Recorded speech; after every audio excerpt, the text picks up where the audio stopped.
2014 में चतरा जिले के टंडवा प्रखंड क्षेत्र में एशिया महादेश का सबसे बड़ा कोल परियोजना मगध अम्रपाली 8000 एकड़ में जिस परियोजना को लगाया गया है, जब वह परियोजना उस क्षेत्र में आया तो टंडवा और आसपास के इलाके के लोगों ने एक नई उम्मीद की किरण, एक नया सपना उन्होंने अपने जीवन में संजोया और उन्हें लगा कि अब मेरा जीवन में बदलाव आएगा, हमारे बच्चों का भविष्य सुधरेगा, संवरेगा। लेकिन एक दशक से ज्यादा समय बीत गया है और इस एक दशक को आप देखिएगा तो आपको दिखाई देगा कि टंडवा और आसपास के जो लोग हैं वो मुफलिसी की जिंदगी जी रहे हैं, दर दर की ठोकरें खा रहे हैं। कुछ लोग धुआं और धूल फांकने के कारण जो है जान गंवा दिए, तो प्रत्येक दिन वही जो है कोई ना कोई लोग जो है हाईवे के स्पीड के कारण रोड एक्सीडेंट में उनकी जाने जा रही, जिसको लोग वहां पर हत्या भी बताते हैं, जिसका परिणाम आज यह है कि वह क्षेत्र पलायन और बेरोजगारी का सबसे बड़ा जो है केंद्र बिंदु बन गया है। जबकि एशिया बड़ा महादेश का सबसे बड़ा कोयले का परियोजना उस क्षेत्र में चल रहा है। वहां के लोगों ने अपनी जमीनें दे दी, हाथ पैर काट करके दे दिया। जिस खेत में वो लोग आलू लगाता था, सब्जी लगाता था, धान लगाता था, गेहूं लगाता था, अपने जीवन यापन जिससे चलाता था, उन तमाम चीजों को उद्योग के नाम पर, खनन के नाम पर जो है सीसीएल को देने का काम किया। लेकिन आज उसका परिणाम क्या है, हम उसी पर चर्चा करेंगे। हमारे साथ चर्चा करने के लिए मंटू सिंह उप प्रेम विकास से सीधे जुड़ते और बातचीत करते हैं। आप जब अम्रपाली मगध परियोजना टंडवा के क्षेत्र में लग रहा था तो शुरुआती दिनों में आप लोग आंदोलन करते हुए दिखाई दे रहे थे, लोगों के हक अधिकार की लड़ाई लड़ रहे थे और आज भी बदस्तूर आप लोग लड़ाई लड़ रहे हैं। क्या है लोगों की वहां पर जमीनी हकीकत, कैसे लोग उस क्षेत्र में अपनी जिंदगी जी रहे हैं, थोड़ा सा दर्शकों को बताइएगा। देखिए, विस्थापन टंडवा के लिए एक बहुत बड़ी समस्या है और मेरे समझ से एक लंबे अरसे से वहाँ के लोग इस दंश को झेल रहे हैं। वहाँ पर कई समस्याएं हैं, दशकों के बाद भी आज कई तरह की समस्याएं वहाँ पर व्याप्त हैं और प्रबंधन का उस पर कोई विशेष ध्यान नहीं है। टंडवा में लगातार जिस तरह से मौतें बढ़ रही है, उनकी संख्या बढ़ रही है, जिम्मेदार कौन है? निश्चित रूप से जो परियोजनाएं वहाँ चल रही हैं, जो प्रबंधन वहाँ पर कार्य कर रही हैं, चाहे वो सीसीएल के परियोजना हो या एनटीपीसी का की परियोजना हो, लगातार गाड़ियों का परिचालन हो रहा है और लोग भय के साए में जी रहे हैं। शाम ढलते ही जैसे नो एंट्री खुलता है, लोग एकदम से भयभीत होकर के ही गुजरना होता है। तो अजीब टाइप सा हर घर के लोग कहते हैं कि पहले नो एंट्री खुलने के पहले आप घर पहुँच जाएं। अभी आप देखेंगे सिर्फ 2025 का अगर आप आंकड़ा लेंगे तो जनवरी से लेकर के अक्टूबर महीने तक चतरा जिले के आधिकारिक जो रिपोर्ट है उसके तहत 129 दुर्घटना हुई है, जिसमें 114 लोगों की मृत्यु हुई है और 71 लोग मतलब दुर्घटना से घायल हुए हैं। लोग जो भूरैयत है वहां के, जिन्होंने अपनी जमीनें दे दी, यानी कि अपना जीवन दे दिया, उसी जमीन से उनका जीवन यापन चलता था। विस्थापन जब वो हुए तो क्या उन्हें पुनर्वास किया गया? ये एक बहुत बड़ी समस्या है मेरे समझ से सीसीएल क्षेत्र में, खास करके चतरा पूरे लोकसभा में, कि सीसीएल के द्वारा उनके पुनर्वास के लिए कोई बेहतर प्लान नहीं है। सिर्फ उत्खनन और उत्प्रेषण पर ही उनका फोकस है। पुनर्वास के लिए, खास करके रैयतों के पुनर्वास का कोई प्रबंध अभी तक हमको देखने में नहीं मिल रहा है। आप लोग भी जमीनी लोग हैं, आप लोग भी निश्चित रूप से उस क्षेत्र में घूमते होंगे और देखते होंगे कि अगर कहीं कोई कॉलोनीज बनी है तो सिर्फ वर्करों के लिए बनी है, वहाँ के जमीनदाताओं के लिए कोई विशेष सुविधा अभी तक उपलब्ध नहीं है मेरे समझ से। पानी की क्या सुविधा है वहाँ के लोगों के लिए? बहुत खेद के साथ कहना पड़ रहा है कि इस दिशा में जब अम्रपाली का कोयला का खनन कार्य शुरू हुआ था तो माननीय मंत्री जी ने कहा था कि पीने की पानी घर घर तक पहुंचेगी, लेकिन अभी तक इस दिशा में कोई ठोस काम नहीं हुआ है। सिर्फ फाइलों पे काम है, कुछ कार्य हुए हैं लेकिन पूर्णतः पीने की पानी उपलब्ध नहीं है। जो भूरैयत वहां पर आंदोलन करता है, अपनी हक हुकूक की बात करता है, अपने अधिकार की बात करता है, अधिकार मांगता है, नौकरी मांगता है, रोजगार मांगता है, तो उसे अपराध बता दिया जाता है। क्यों? देखिए इस संदर्भ में आप समझ रहे हैं, निश्चित रूप से एक जो कॉरपोरेट गेम है निश्चित रूप से उस क्षेत्र में हावी रहा है। और जो लोग इसमें अगर कोई गलत कार्य में संलिप्त है तो निश्चित रूप से उन पे कार्रवाई होनी चाहिए, लेकिन मतलब सही तरीके से उसका जांच करके अगर कोई गलत है तो उस पर कार्रवाई करिए। लेकिन बहुत सारे लोग जो विस्थापित, बहुत सारे रैयत अपनी ज़मीन के लिए जाते हैं, वो रैयत उसका विरोध करते हैं कि आप बिना हमको सुविधा दिए, जो सरकारी सुविधा हमको मिलनी चाहिए वो दिए आप हमारी ज़मीन को नहीं काट सकते, उनको भी इसके लिए डराया जाता है जहाँ तक मुझे जानकारी है। और अभी भी वहाँ के उस क्षेत्र के कई रैयत ऐसे हैं जो जिनकी ज़मीनें को काटा गया है, लेकिन उनको सुविधाएं मुहैया नहीं कराई गई है जो सीसीएल के द्वारा प्राप्त होनी थी। बहुत सारे लोगों के हाथ में सीसीएल प्रबंधन के द्वारा सिर्फ लिखा हुआ पट्टा है कि हम आपका ज़मीन काट रहे हैं, जो सरकारी सुविधा होगा आपको मुहैया कराएंगे। बाद में बहुत सारे हमारे ही गांव के बहुत सारे दलित परिवार हैं जिनके साथ ऐसा हुआ है, बहुत सीधे साधे लोग हैं, कम पढ़े लिखे लोग हैं, उनके साथ प्रबंधन के द्वारा इस तरह का कार्य किया गया है जो कि बहुत खेदजनक है। टंडवा के लोगों की अगर हम बात माने तो उन लोगों का कहना है कि हम अपनी जमीन दिए, हम विस्थापित हो गए। विस्थापित केवल हम नहीं हुए, हमारी संस्कृति भी विस्थापित हुई, हमारी परंपरा भी विस्थापित हुई, हमारा विरासत भी विस्थापित हुआ, हमारा कल्चर विस्थापित हुआ, हम समाज में विकृतियां आई, पारिवारिक जो है वो मतभेद जो है वो उत्पन्न हुआ। आखिरकार समाधान क्या है इसका? देखिए इस दिशा में मेरे समझ से झारखंड सरकार को भी थोड़ा गंभीर होना चाहिए। हमारे राज्य में विस्थापन पुनर्वास नीति का अभाव, जहाँ तक मुझे जानकारी है कि हर राज्य में खास करके जहाँ पे माइंस है, मिनरल्स है, वहाँ पे अपना पुनर्वास नीति है। तो हमारे पास विस्थापन और पुनर्वास नीति होना चाहिए जी। और कंपनियों पे राज्य सरकार और केंद्र सरकार का नियंत्रण होना चाहिए। ये लोग अपने हिसाब से चीज़ों को मैनिपुलेट कर लेते हैं। और देखने की चीज़ है, दशकों बाद भी, आपने सही कहा कार्यक्रम के शुरुआती दौर में ही, कि दशकों बाद भी आज उस क्षेत्र में, टंडवा क्षेत्र जो हजारों करोड़ रुपया का राजस्व देने वाला प्रखंड है, वो सुविधाओं से महरूम है। अच्छा, वहाँ पर बिजली की जिस तरह से व्यवस्था होनी चाहिए, आपके यहाँ पर एनटीपीसी है, 24 मेगावाट बिजली जो है उत्पादन करता है, तो क्या 24 घंटा उस क्षेत्र के लोगों को वो बिजली मुहैया हो पा रही है? देखिए बिजली की बड़ी बड़ी समस्या है। और खास करके जहाँ पे एनटीपीसी की बात कर रहे हैं, 2000 मेगावाट का वो प्लांट है, 1980 मेगावाट का, तो उसमें वहाँ पर एनटीपीसी के द्वारा उस क्षेत्र में बिजली नहीं दी जाती। बिजली का बिल आता है? बिजली का बिल तो आता है, लेकिन मतलब राज्य सरकार बिजली उपलब्ध करवाती है। एनटीपीसी के द्वारा जहाँ तक मुझे जानकारी है नहीं दिलाई जाती। बिजली की बड़ी समस्या, और इसको लेकर के टंडवा के लोग अक्सर आंदोलित रहे हैं और एक मतलब लंबा इसका इतिहास रहा है। लेकिन अभी भी टंडवा और उस क्षेत्र में बिजली की बड़ी समस्या है। फिर वैसे में धूल, धुआं, प्रदूषण जो प्रत्येक दिन लोग अपने नाश्ते में हजम कर जा रहे हैं, खा जा रहे हैं, जिसके कारण कई महिलाओं से हम बातचीत कर रहे थे, उन्होंने अपनी पीड़ा, अपनी वेदना में कहा कि बाबू हम आपसे क्या कहें, यहाँ इस क्षेत्र में इस परियोजना लगने के बाद हजारों महिलाओं के बच्चे गर्भ में जो है वो मर गए। कौन है उसका जिम्मेदार? देखिए इसके लिए तो मेरे समझ से प्रबंधन ही जिम्मेवार है, लेकिन जो समाज सेवी हैं और जनप्रतिनिधि लोग हैं उनको भी थोड़ा गंभीर होना चाहिए, क्योंकि प्रदूषण एक बहुत बड़ी समस्या है। और हम तो कहेंगे कि सिर्फ नाश्ते और खाने में नहीं, बल्कि उससे लोग पल पल मर रहे हैं।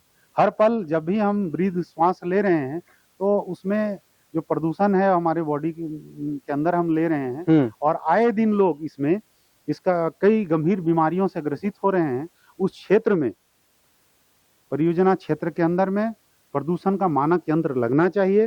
निश्चित रूप से हर एक आदमी के जीवन का मूल्य है, और ये हमको आर्टिकल 21 जो हमारा जीवन जीने का अधिकार है उसके तहत प्राप्त है। और इस दिशा में सरकार और प्रबंधन को निश्चित रूप से ध्यान देने की आवश्यकता है। बहुत सारे लोग गंभीर बीमारियों से ग्रसित हो रहे हैं और इनका कोई ध्यान नहीं है, सीसीएल प्रबंधन का और एनटीपीसी का। अभी टंडवा में आप देखें तो आए दिन दुर्घटनाएं होती हैं, और प्रदूषण का लेवल बहुत ज़्यादा है, चाहे कोयला की गाड़ियों से हो या फ्लाई एश ट्रांसपोर्टिंग का भी जो है हमारे यहाँ अभी एनटीपीसी के द्वारा जो जला हुआ राख निकल रहा है, जिसको छाई गाँव घर में जिसको कहते हैं। छाई, जिसको फ्लाई एश कहते हैं, तो वो छाई के ट्रांसपोर्टिंग में भी बहुत प्रदूषण हो रहा है क्षेत्र में, और कोयला के भी ट्रांसपोर्टिंग में बहुत प्रदूषण हो रहा है। प्रेम विकास जी, जहां पर भी खनन होता है जी वहां पर अलग से सड़क बनाई जाती है उस कोयला को ढोने के लिए। जी जी आप उस क्षेत्र में सीसीएल के जो है जी सांसद प्रतिनिधि जी हैं, जी जी क्या जहां जहां आपके क्षेत्र में कोयले की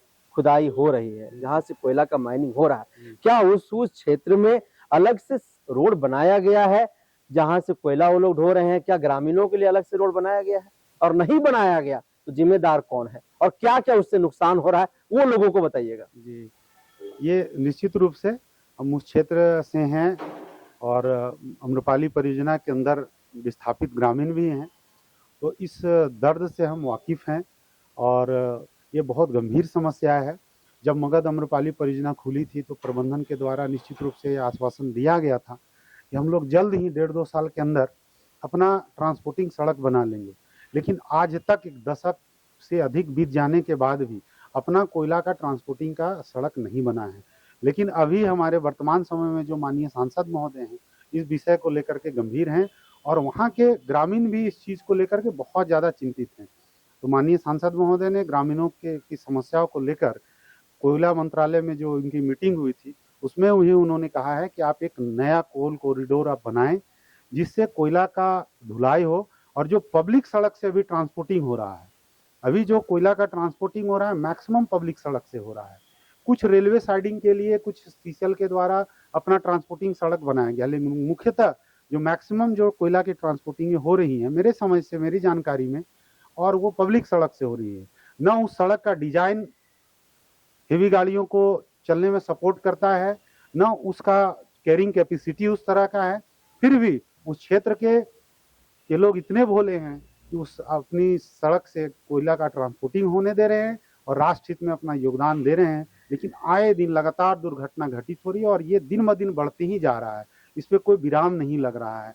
तो इसके लिए निश्चित रूप से सीसीएल प्रबंधन और एनटीपीसी को गंभीर होना पड़ेगा। साथ ही जो भी लोग समाज सेवी कहते हैं उनको टंडवा की धरती में उतर करके देखना होगा, और समाज सेवा करने के लिए टंडवा की धरती से बढ़ करके हमको लगता है कि कोई धरती नहीं हो सकता है मेरे समझ से। वहाँ के ग्रामीणों का कहना है कि ये हमारा जो क्षेत्र है, ये क्षेत्र के लोग बिचौलियागिरी और दलालों के कारण जो है इस तरीके का जीवन वो लोग जी रहा है। देखिए, ये चीजें तो चर्चा आम है, निश्चित रूप से जो बात आप कह रहे हैं ये चीजें आम है, लेकिन इसके लिए हम उस तरह के शब्द का उपयोग तो नहीं करेंगे। हम किसी एक व्यक्ति को दोष नहीं दे सकते। थोड़ा इसके लिए जो हमारे ग्रामीण है, जो जनप्रतिनिधि हैं, उनको भी गंभीर होना पड़ेगा, अपनी जिम्मेदारी को समझना पड़ेगा और थोड़ा प्रशासनिक अधिकारियों को भी इस पर फोकस देना पड़ेगा, क्योंकि आप जनसेवक हैं। साथ ही साथ विशेष करके जो वो प्रबंधन वहाँ पे कार्य कर रही है, उनका जो मूल उद्देश्य है, जो उनका जो उससे वो हट करके जो कार्य कर रही है, सिर्फ जो खनन और उत्प्रेषण पे उनका फोकस है, ये बहुत दुर्भाग्यपूर्ण है। बहुत उस क्षेत्र के आप एक भू रैयत भी हैं, वहाँ के लोग कितना डर डर के अपनी जिंदगी जी रहे हैं। कुछ लोग, आपने भी अभी कहा कि नो एंट्री खुलने से पहले घर आ जाए। आखिर ये दहशत का माहौल क्या संदेश दे रहा है समाज में, जहाँ पर आप एक तरफ कह रहे हैं कि हमें जीने की अधिकार संविधान दे रहा है। देखिए, ये बात तो सही है। अभी हम लोग संध्या काल में हैं। अभी हमारे क्षेत्र में टंडवा, सिमरिया और चतरा पिपरवार के लोग निश्चित रूप से इस विषय में होंगे। हर माताएं बहनी अपने बच्चों को, अपने परिवारजनों को ये जरूर पूछ रहे होंगे कि जल्दी से अपना घर आ जाएं, क्योंकि अब हाईवा और ट्रक जो है निकलने वाला है। और दुख की बात यह है कि अभी तो रिसेंटली अभी टेलर भी उस रोड में चलना शुरू हो गया। ये 18 चक्का और 22 चक्का, इतनी लंबी गाड़ियां और इतने हजारों हजार गाड़ियों का परिचालन, और सिर्फ एक ही सड़क।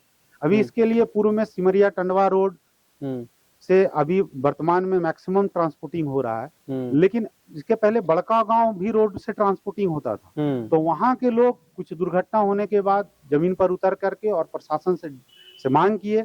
लगभग दोनों सड़क का डिजाइन सेम है, राज्य भी एक है, लेकिन उस सड़क से ट्रांसपोर्टिंग का कार्य बंद कर दिया गया और सारी गाड़ियां सिमरिया टंडवा, सिमरिया चतरा और टंडवा चतरा रोड में डाइवर्ट हो गई और सिर्फ एक ही सड़क में, जो कि पब्लिक सड़क है, ट्रांसपोर्टिंग सड़क नहीं है। तो मेरा मानना है कि जनहित को ध्यान में रखते हुए सभी कंपनियां अपना ट्रांसपोर्टिंग का सड़क बनाए, जल्द से जल्द बनाए। इनके पास एक बहाना है कि लैंड एक्विजिशन का झमेला है। तो श्रीमान, लैंड एक्विजिशन माइनिंग करने के लिए झमेला नहीं है। आप किसी के जीवन के साथ नहीं खेल सकते अपनी कोयले का ट्रांसपोर्टिंग करने के लिए। तो आप अपनी सड़क बनाएं, आप अपने रास्ते से कोयला की ढुलाई करें। इस तरह से लगातार लोग मर रहे हैं और ये जो नंबर्स हैं ये डेली रोज बढ़ रहा है।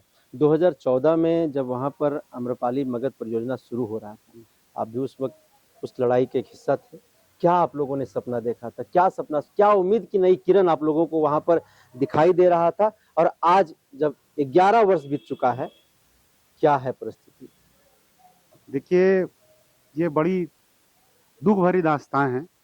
इतना मतलब जो सपना दिखाया गया था उस समय के प्रशासन के द्वारा, उस समय के सीसीएल प्रबंधन के द्वारा, धरातल पर आप देख रहे होंगे बिल्कुल नदारत है, कहीं देखने को नहीं मिलेगा। वहाँ के बच्चों के लिए बढ़िया शिक्षा का कोई व्यवस्था नहीं है, स्वास्थ्य संबंधी कोई व्यवस्था नहीं है, रोजगार का कोई ठोस प्रबंध नहीं है। कुछ कंपनियां रोजगार दे रही हैं, उसमें भी लोग भारी जहदोजहद है। साथ ही बहुत सारे लोग बेरोजगार हैं। बेरोजगारी की समस्या वहाँ बहुत बड़ी समस्या है। तो हमको, मेरे समझ से ये चीज पूरी नहीं हो पा रही। इसमें ट्रक और हाईवा के भी जो लोग हैं, जो बेचारे मालिक लोग हैं, बहुत सारे लोग, उनका भी भाड़ा, उनका जो किराया है, उनका भी उचित किराया नहीं मिल पा रहा है। वो भी लोग जमीन गिरवी रख करके, गहना गिरवी रख करके, बैंक से कर्ज लेकर के उन्हें ट्रक और हाईवा खरीदे हैं, उनका भी ठीक से परिचालन नहीं हो पा रहा है। और अगर परिचालन होता है तो उनका किराया समय पर नहीं मिल पा रहा है। तो बहुत दुख भरी दास्तां है। क्षेत्रीय लोगों को कितनी प्राथमिकता वहां के, चाहे ठेके की बात हो, पट्टे की बात हो, या फिर अन्य कार्यों में कितना प्राथमिकता दी जाती है? देखिए, वहां पर जो है कुछ तो प्राथमिकता मिल रही है, लेकिन जितना मिलना चाहिए उस हिसाब से नहीं मिल पा रहा है। जिस हिसाब से हम लोग उस समय भी, जब माइंस खुला था, तो उस समय भी यह चर्चा में था कि आप स्किल्ड होने के लिए, जो वहाँ के मजदूर लोग हैं उनको आप स्किल्ड करने के लिए आप अपना ट्रेनिंग सेंटर खोलिए। जो हमारे भाई लोग हैं, जो मैकेनिकल जो ट्रेनिंग लेना चाहते हैं, जो ड्राइवर का हैवी व्हीकल का ट्रेनिंग लेना चाहते हैं, उनके लिए भी आप ट्रेनिंग सेंटर खोलें। और जो भी आपके पास रोजगार का अवसर है उसके लिए आप प्लानिंग करें। कोई प्लानिंग सीसीएल के पास नहीं है, सिर्फ उत्खनन और ऑपरेशन का, अपना टारगेट को अचीव करने का पूरा प्लानिंग है। टंडवा के लोगों के लिए, चतरा लोकसभा क्षेत्र के लोगों के लिए आपके तरफ से क्या अपील होगा, क्या संदेश होगा?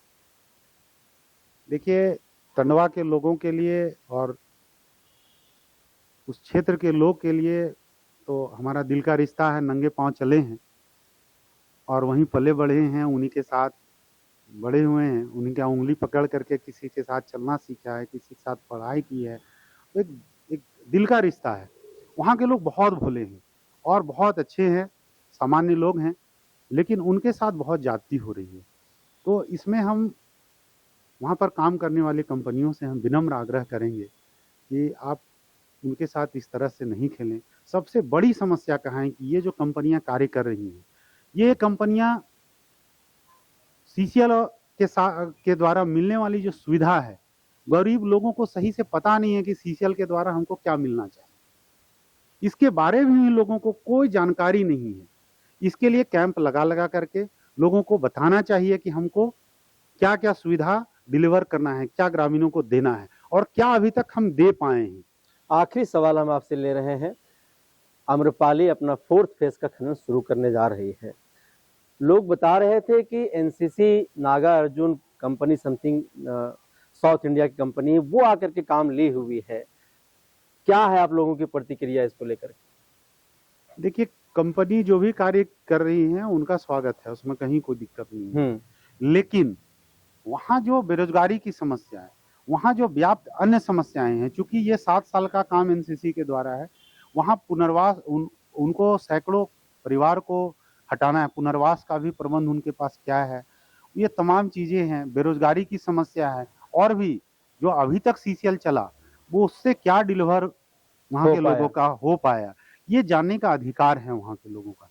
तो इसके लिए माननीय सांसद महोदय ने सीएमडी साहब को पत्र लिखा है, उसकी प्रतिलिपि वहाँ के महाप्रबंधक को भी दी गई है।